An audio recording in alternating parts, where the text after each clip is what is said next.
Sir, very valuable suggestions have been made both in regard to the housing policy of the Government of India and also in regard to prefabricated housing in the context of this Hindustan housing factory. Sir, I would like to say a few words about the housing policy of the Government of India because many members have touched upon it. Sir, we undertake housing in two particular ways. One is social housing that we undertake through the state governments, and the other is contract housing which is undertaken by the Ministry of Housing through the Central Public Works Department. As far as social housing is concerned, I fully agree with Shri Sapru that housing occupies a very important place in our society. Food, clothing, and shelter. We have always been proclaiming that they are the three tenets of our socialistic pattern of society. And I do admit that as far as social housing is concerned, it has not received the same attention as it should have received in our plans. I am not blaming the planners. After all, they have to take the finances of the country into consideration. They have also to take the state resources into consideration.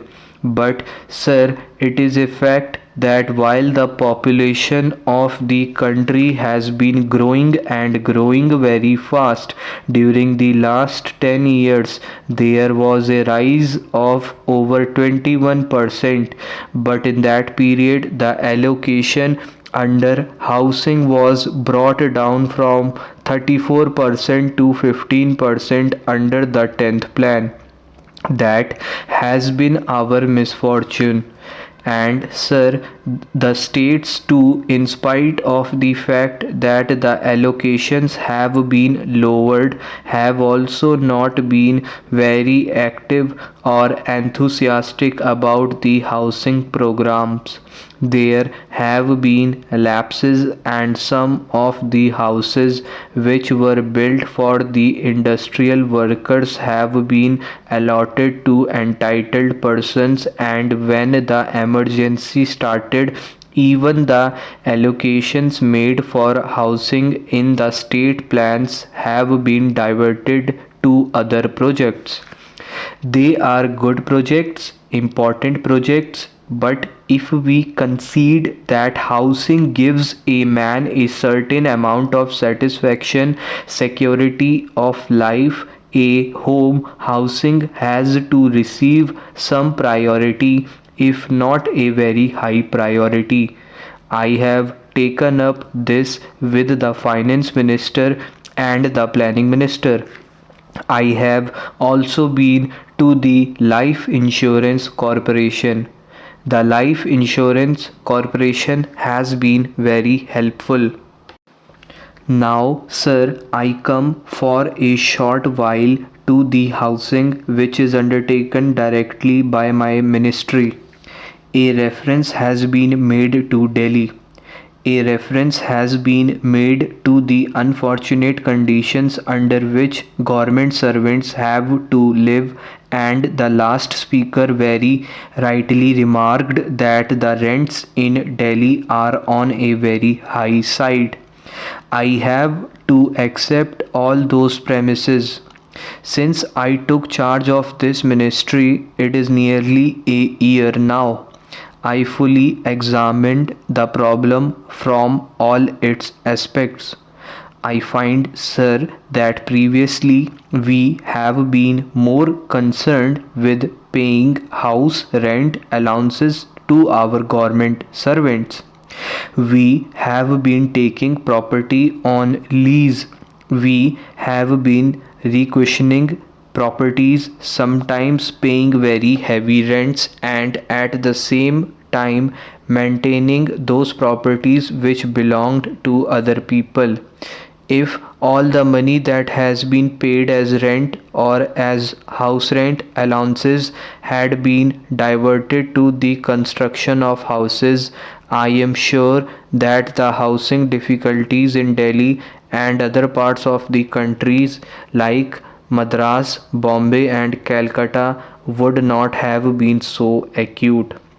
It is a fact that the government servant who has a house has a different outlook. He works in a different way, but nearly 66% of the government servants in Delhi have to take houses on high rents, have to pay very heavy rents, and sometimes they have to live very far away from Delhi. During this year, we have sanctioned housing schemes to the tune of rupees 15 crores. In the last 5 years of this ministry, schemes were sanctioned only to the extent of rupees 7 crores. I am not casting any aspersions. What I am trying to say is this, that I have doubled the program of housing within 1 year as compared to what was done during the last 5 years.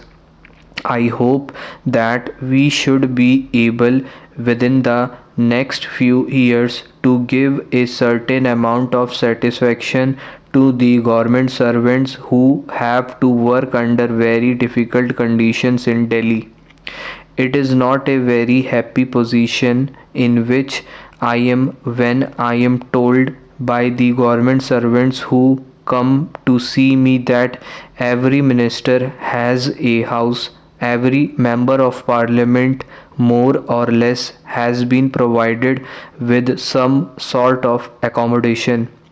Members of the Planning Commission, judges of the Supreme Court, senior officers, every one of them has a house, and that too very near to the place of work. But as far as the poor government servants are concerned, most of them have no accommodation.